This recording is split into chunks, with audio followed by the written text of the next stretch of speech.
পর্যটককে নামতে দেওয়া হচ্ছে না।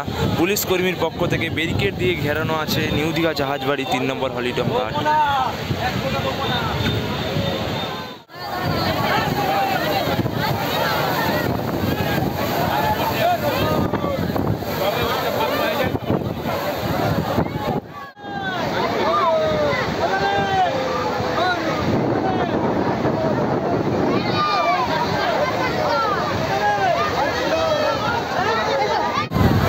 হে guys, welcome my YouTube channel. তোমরা কেমন আছো? আমি ভালো আছি। আমাদের আরও একটি নতুন ভিডিওতে ওয়েলকাম জানাই। আমি বিশ্বজিৎ, তোমাদের সঙ্গে আজকে আরও একটি নতুন ভিডিও শেয়ার করতে চলেছি। ভিডিওটি কিসের উপর হতে চলেছে টাইটেল এবং থাম্বনেল থেকে হয়তো বুঝতে পেরে গেছো। ভিডিওটি শেষ পর্যন্ত এন্ড পর্যন্ত দেখতে থাকো। সকালে নিউ দীঘা সমুদ্র সৈকত যেন অন্য এক রূপ ধরা দিয়েছে। সকাল থেকেই পর্যটকের কোলাহল, এই কোলাহল পরিবেশে ঘিরে রয়েছেন দীঘা সমুদ্র সৈকতকে। সকাল থেকেই মেঘলা আকাশ, এই মেঘলা আকাশের নিচে অসংখ্য পর্যটক, অসংখ্য মানুষ ভিড় জমিয়েছেন দীঘা সমুদ্র সৈকত 3 নম্বর হলিডম ঘাটে। এই হলিডম ঘাটে দীঘা সমুদ্র সৈকত উত্তাল, পূর্ণ জোয়ারে অবস্থার কোটালে উত্তাল সমুদ্র সৈকত, গাড়োয়াল টপকানো জল। এই গাড়োয়াল টপকানো জল, এই উত্তাল সমুদ্র সৈকতে কোনো পর্যটককে নামতে দেওয়া হচ্ছে না। সকাল থেকে এই মুহূর্তেও নামতে দেওয়া হচ্ছে না।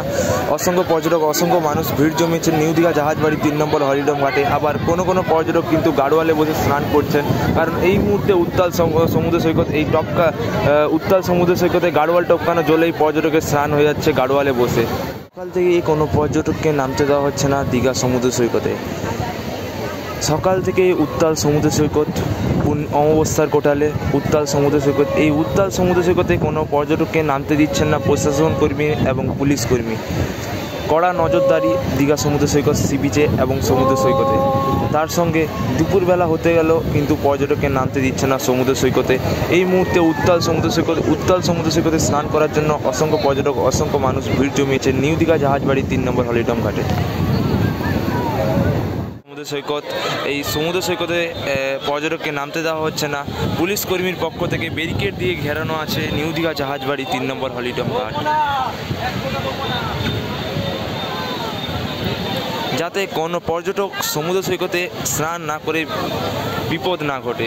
এই উত্তাল সমুদ্র সৈকতে স্নান করলে কিন্তু বিপদ ঘটতে পারে। ওই কারণে কিন্তু পুলিশ কর্মী, প্রশাসন কর্মী অ্যালার্ট করে দিচ্ছেন পর্যটকদের। যতক্ষণ যা ভাটা না হচ্ছে সমুদ্র সৈকতে নামতে দেওয়া হবে না। আজ ভাটা হতে কিন্তু 3টা-4টা বেজে যাবে এবং 3টা-4টার পর কিন্তু পর্যটককে নামতে দেওয়া হবে সমুদ্র সৈকতে। এবং আজকে নিউ দীঘা সমুদ্র সৈকতের ভিডিওটি কেমন লাগলো কমেন্ট করে জানাবেন, এবং যারা ভিডিওটি নতুন দেখছেন লাইক করবেন, কমেন্ট করবেন, শেয়ার করবেন, এবং তার সঙ্গে চ্যানেলটিকে সাবস্ক্রাইব করে পাশে থাকা বেল আইকনটি অল করে নেবেন, যাতে আপনাদের কাছে এরকম নতুন ভিডিও প্রতিনিয়ত পৌঁছাতে থাকে দীঘা সম্পর্কে। দেখা হচ্ছে অন্য কোনো ভিডিওতে। ভালো থাকবেন সবাই।